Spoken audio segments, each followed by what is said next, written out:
எம்மோ யாரா இருக்கீங்களா வீட்டில்? பொழுது விடிஞ்சா போதும் எம்மோ எம்மோன்னு கத்தின்னு வந்துடுவாங்க. அது வாங்குறீங்களா இது வாங்குறீங்களா அப்படி சொல்லி கேட்டுன்னு வந்துடுவாங்க. ஏம்மா நான் விற்கிறதுக்கு வரல, ஃபேன் ரிப்பேர் பண்ணுறதுக்கு வந்திருக்கேன். நான் இன்னும் யாரையும் வர சொல்லலையே ஃபேன் ரிப்பேர் பண்ணுறதுக்கு. உன்னை யார் கூப்பிட்டாங்க? அம்மா ஹைட்டாக ஒரு அக்கா இருப்பாங்களே ஒல்லியா, அவங்க தான் வர சொன்னாங்க. ஓ என் மருமகளை சொல்றியா? பெரிய பொண்ணே பெரிய பொண்ணே. வந்துட்டேன் அத்தை. பெரிய பொண்ணே உனக்கு ஃபேன் ரிப்பேர் பண்ணுறதுக்கு வேற ஆளே கிடைக்கலையா? இந்த பையனை பத்தில எனக்கு பயமா இருக்கு. கண்ணு பாரு, 2 கண்ணு முட்டை கண்ணு. ஏன் அத்தை அந்த பையனுக்கு நீங்கள் பொண்ணு கொடுக்க போறீங்களா?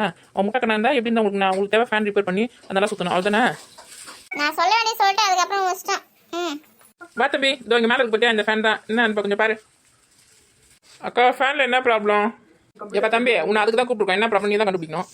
எம்மாடியோ எவ்வளோ ஒட்டின்னு இருக்குது, எவ்வளோ டஸ்ட்டு. அக்கா கடைசியாக எப்போ தொடச்சிங்க இந்த ஃபேனை? நான் கல்யாணம் பண்ணி வந்து 1 வருஷம் ஆகுது. நான் வந்து ஒரு நாள் கூட இந்த ஃபேனை யாரும் துடைக்கல, நானும் துடைக்கல. அத்தை நீங்கள் தொடச்சிங்களா ஃபேனை? எப்போ தொடச்சிங்க? அத்தை அத்தை இப்போ நான் என்ன தப்பாக கேட்டேன் நடுவுறீங்க நீங்கள்? அத்தை நீ தப்பா எதுவும் கேட்கல மகளே. பழைச நினைச்சேன், அழ வந்துச்சு எனக்கு. அப்படி என்ன அத்தை நினச்சிங்க? மருமகளே உன் மாமனார் இருக்கார்ல, அதான் என் வீட்டுக்காரு. அவர் கடைசியா இந்த ஃபேனை தொடச்சாரு. அன்னைக்கு சன்னியாசம் போனவர் தான். அதோட அவர் திரும்ப வரல, நானும் ஃபேன் துடைக்கவே இல்லை. அதான் ஞாபகம் வந்துச்சு எனக்கு. இது ஒரு கதை, இதுக்கு ஒரு ஃப்ளாஷ்பேக்கு. அது எப்போ தொடச்சதுன்னு யாருக்குமே தெரியலப்பா. மேலே ஏட்டல நீ தொடச்சிடாத. அக்கா இந்த ஃபேன் ரெடி பண்ணுறதுக்கு 2000 ரூபாய் ஆகும். ஏன்ப்பா எக்ஸ்சேஞ்ச் ஆஃபரில் இந்த ஃபேன் எடுத்துக்கினா எங்களுக்கு புது ஃபேன் தர போறியா? அதுக்கு 2000 ரூபாய் ஆகும் சொல்றியா? ஓ அது இல்லை, இதை தான் ரெடி பண்ணி தருவேன், அதுக்கு தான் 2000 ரூபாய் ஆகும். என்னடி அநியாயம் இது? நீ முதல்ல கீழே இறங்கு. ஏன்க்கா அந்த ஃபேனை நானே தொடச்சி ரெடி பண்ணிக்கிறேன், நீ முதல்ல கீழே இறங்கு. இறங்கு கீழே, அதுக்கப்புறம் உங்கள் இஷ்டம். இந்த பையனை பார்க்கும்போதே நான் சந்தேகப்பட்டேன். ஆரம்பத்திலே சொன்னேன் மருமக கிட்ட.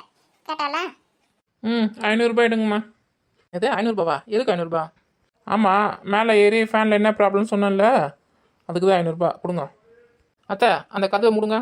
இதோ மூடுறேன் பெரிய பொண்ணே. அதோ மூடிட்டேன் பெரிய பொண்ணே. எதுக்கு என்ன அடிச்சிங்க? சொல்கிறேன் இரு. அத்தை 500 ரூபாய் கொடுங்க அத்தை. என்ன மருமகளே? இந்தா நீ கேட்ட 500 ரூபாய். இது நீங்கள் முன்னாடியே கொடுத்துருக்கலாம்ல. அது எப்படியே முன்னாடியே கொடுத்துருந்தா ஜம்முன்னு வீட்டுக்கு போய் செலவு பண்ணியிருப்பேன். இப்போ எத்தனை போய் ஹாஸ்பிட்டலுக்கு செலவு பண்ண போகிறேன். எத்தனை போ. ஏம்மா 2 பேரும் நல்ல பொம்பளைங்கம்மா, தெரியாதனமா வந்து மாட்டிங்கண்ணே. கிளம்பு கிளம்பு, காற்று வரட்டும். ஆளையும் மூஞ்சம் பார்த்தியா நல்லா? 2000 உண்மை 2000. இனிமே எங்கேயாவது 2000 கேட்பியா வாய் தந்த பெரிய பொண்ணே? வாய் மேலே ஒன்று வை பெரிய பொண்ணே. ஏம்மா நான் ஒன்று சொல்கிறேன் பாரு, இந்த ஃபேனை காயிலங்கரில் போட்டால் கூட 10 நிமிஷம் கூட வரமாட்டான் பாரு. அந்த காவலாம் உனக்கு வேணா, நீ முதல் கிளம்பு.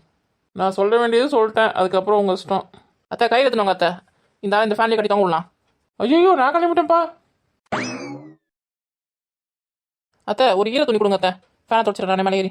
மருமகளே நீ ஏன் மருமகளே கஷ்டப்படுற? என் பையன் ஞாயிற்றுக்கிழமை சும்மா தான் வீட்டை சுற்றின்னு இருப்பான். அவனை ஏறி துடைக்க சொல்லலாம். டிவியை போட, நம்ம சீரியல் பார்க்கலாம். டைம் ஆச்சு பேர். ஆமாம் அத்தை மறந்தே போயிட்டேன் பேர் இந்த கூத்துல. டைம் ஆயிடுச்சு நான் போட்டுருப்பாங்க அள்ளி மல்லி. இந்த சீரியல் 2 பொம்பளைங்க இருக்கிறாங்கம்மா. அவங்க பொம்பளைங்களா அவளுங்க? சீக்கிரம் சீக்கிரம் போட சீரியல. போட்டேன் அத்தை. உட்கார் உட்கார், என்னாச்சுன்னு பார்க்கலாம். ஏன் மருமகளே இந்த சீரியலில் ஒரு நாளாவது சோறாக்குற மாதிரி காமிச்சிருக்காங்களா? இல்லை அத்தை, இவங்க ஹோட்டலில் ஆர்டர் பண்ணி சாப்பிட்டு சுற்றின்னு கலங்கும். அத்தை மதியம் நம்ம வீட்டில் என்ன சாப்பிடுத்த? ஃபோன் எடுத்து ஆர்டர் போட, வந்து நிற்கும் வாசல்ல சாப்பிடலாம். சரியா சொன்னீங்க அத்தை.